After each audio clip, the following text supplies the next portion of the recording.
भारतीय cricket control border सचिव जय शाह शुक्रवार प्रमुख खेलाड़ी को चिठी लिखि चेतावनी देइछन्ति।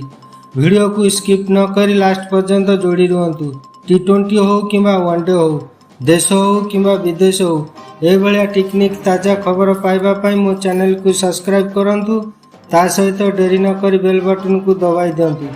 मोर आशा आपण मानक पाखरे सर्वप्रथम मो न्यूज पहुँची पारिबो। रणजी ट्रॉफी न खेलिले भोगिबाकू पड़िबो बड़ परिणाम।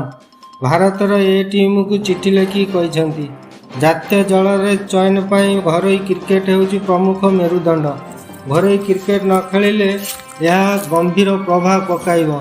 बीसीसीआई निज चिठी रे कहिछि घरोई लाल बॉल क्रिकेट उपर आईपीएल को प्राथमिकता देवा खेलाड़ी पई चिंतार विषय।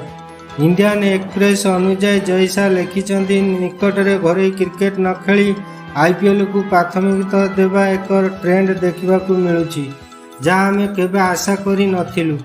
घरोई क्रिकेट एमती एक आधार रही जहाँ उपर भारतीय क्रिकेट छिड़ा हो रही। घरोई क्रिकेट भारतीय क्रिकेटर मेरुदंड।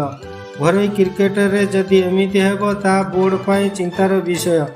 खेलाड़ी को जदि भारतीय दल खेलिबार अछि तेबे घरोई प्रथम श्रेणी क्रिकेट को आरंभ करने को पड़िबो।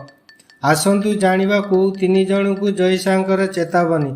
Patna Bihar Ishan Kishan wicket keeper, Uttar Pradesh Deepak Chahar right hand swing bowler, Mumbai Shreyas Iyer, यही तीन जन को बीसीसीआई जय शाह चेतावनी केवल ये तीन जन नुहे समस्त खेलाड़ी।